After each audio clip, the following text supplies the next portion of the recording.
네, 오늘의 뜨거운 이슈 시원하게 풀어드리겠습니다. 오늘의 커버스토리 박상현 아나운서 나와 있습니다. 어서 오십시오. 네, 안녕하세요. 박상현입니다. 네, 오늘도 아침 날씨는 그렇게 포근한 것 같지 않아요? 오늘 좀 쌀쌀하네요. 네. 보니까 10도예요. 아침 저녁으로는 쌀쌀해서 출근길에 겉옷 반드시 챙기셔야겠고요. 근데 네. 또 낮엔 따뜻합니다.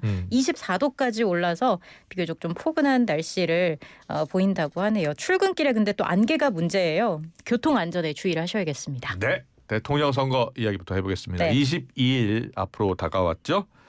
자, 먼저 국민의힘의 이 내용 사태부터 좀 정리 좀 해볼게요. 네. 국민의힘 대선자가 다시 이제 김문수 후보가 된 거예요.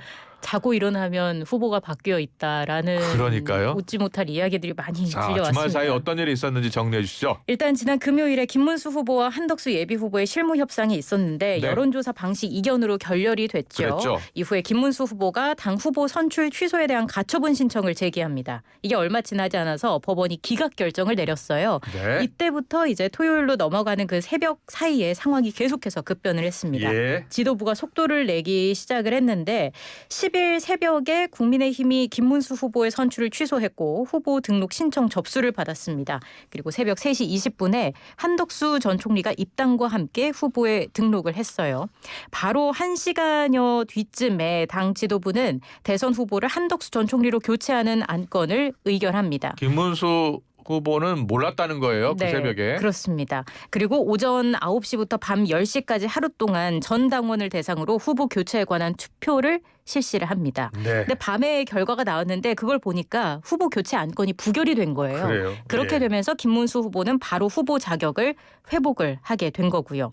밤 10시에 사필 규정 입장문을 냈습니다. 그리고 바로 선대위를 출범시켰고요. 이후 국민의힘은 후보 교체 안건이 부결됐음을 공식 발표하고 권영세 비대위원장은 사퇴를 했습니다. 네. 그리고 나서 다음 날 어제죠. 김 후보가 그 가처분 신청을 취하한 겁니다. 네, 가처분 신청을 할 필요가 없어진 거죠. 그렇죠. 자, 김 후보 당부터 힘을 합쳐야 한다라고 말했어요. 네, 어제 의총에 참석을 해서 의원들과 만났습니다. 일단 단일화 문제를 놓고 당 지도부와 갈등을 벌인 데 대해서 대통령 후보로 저 역시 더 넓게 품지 못한 점을 진심으로 사과드린다라면서 더 잘하겠다는 다짐의 큰 절을 국민께 올린다면서 연단 옆으로 옮겨서 큰 절을 하기도 했습니다. 네. 그러면서 김 후보는 이제 과거의 상처를 서로 보듬고 화합해서 미래를 향해 함께 나갈 때라면서 오늘부터 우리는 원팀이라고 강조를 했습니다.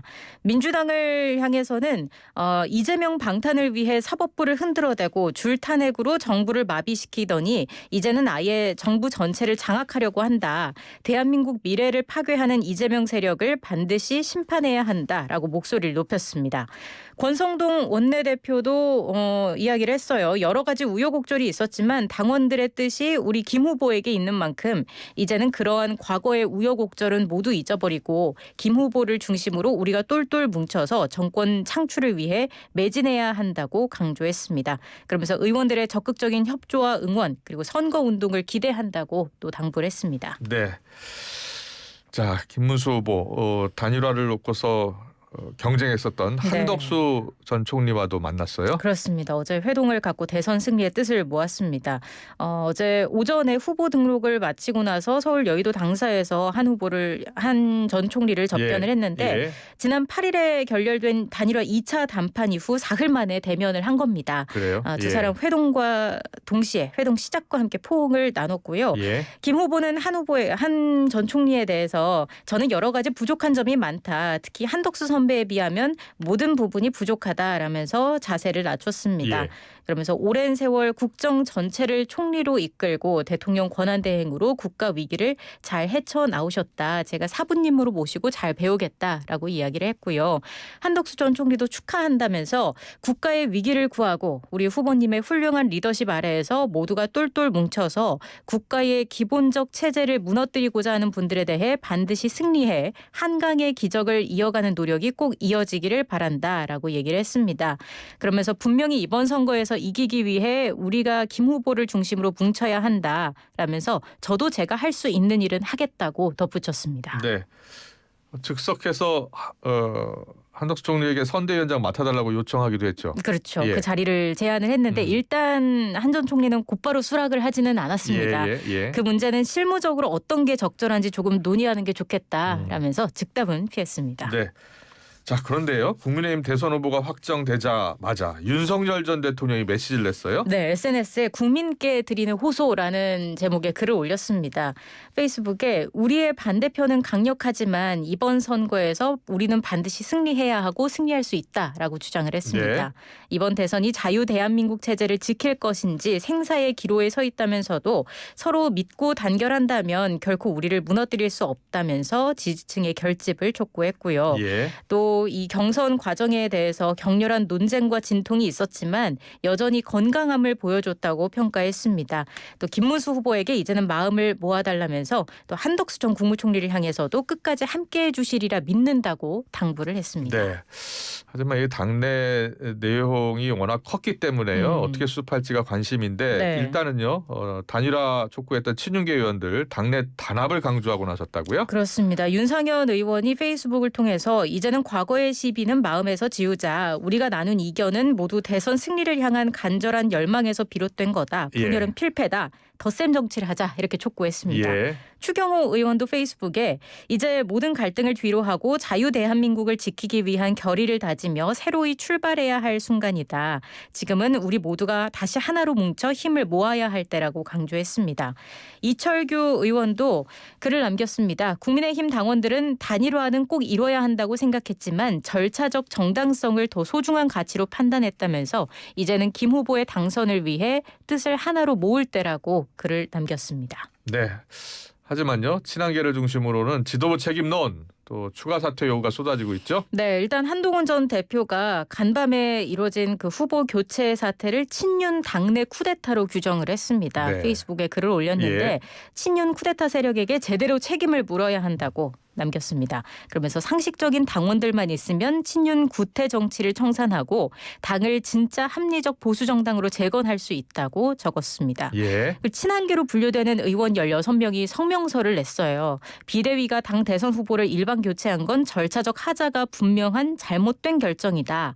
라면서 당원들의 반대로 비대위의 후보 교체 결정이 부결된 건 우리 당의 상식이 살아있다는 걸 보여준 의미 있는 결론이다. 그러면서 비대위는 무리한 결정으로 당원과 지지자에게 큰 실망과 상처를 줬고 무엇보다 대선에 큰 악재를 만들었다고 강조했습니다.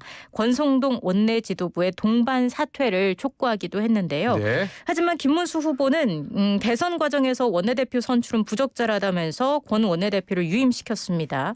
다만 이렇게 김 후보와 지도부의 봉합 시도가 있었음에도 불구하고 당내 파열음은 여전한 모습이에요.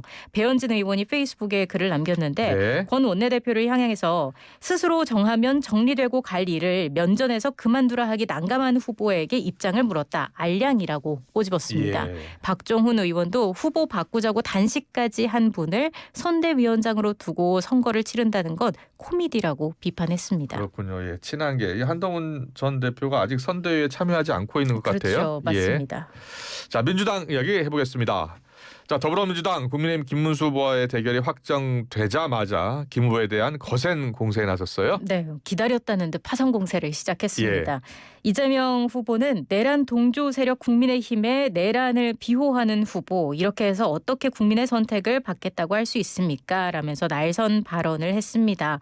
그러면서 국민의힘과 김 후보가 첫 번째로 할 일은 국민의힘과 국민의힘 1호 당원인 윤석열 전 대통령이 국민을 상대로 총부리를 들이댄 내란 행위에 대해 석고대죄하는 거라고 강조했습니다.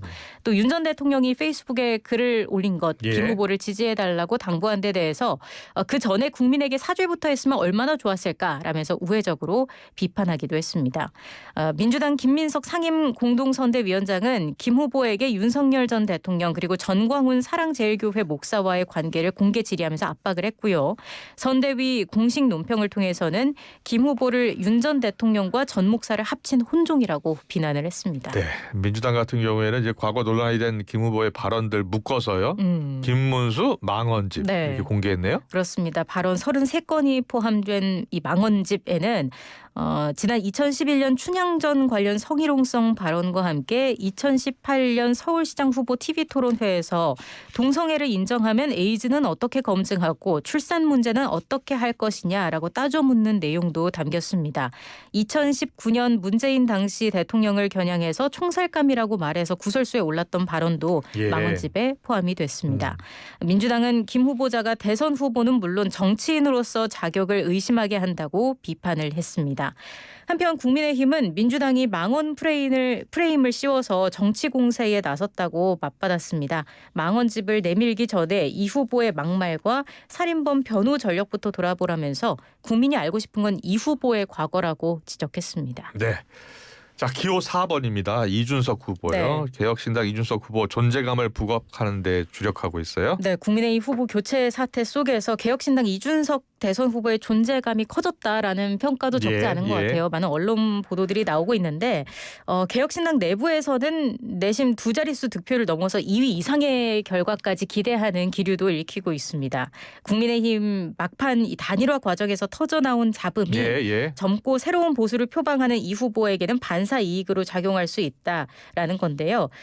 일단 이런 자신감을 불어넣어준 요소 중에 하나가 최근에 급증한 당원 수가 아닐까 싶어요. 예, 당원 수가 얼마나 늘었어요? 지난 3일 자정을 기준으로 했을 때 8만 470명이었는데 11일에 9만 509명으로 집계가 됐거든요. 네. 그러니까 9일 만에 한 10,000명 가까이가 늘어난 거예요. 예. 특히 국민의힘 후보 교체 소동이 벌어졌던 지난 10일에 하루에만 3,300명이 넘게 가입을 했다고 합니다. 예. 그래서 개혁신당이 이렇게 늘어난 당원이 국민의힘 내홍 상황과 무관치 않다고 보고 있는 이유라고도 할 수 있겠습니다.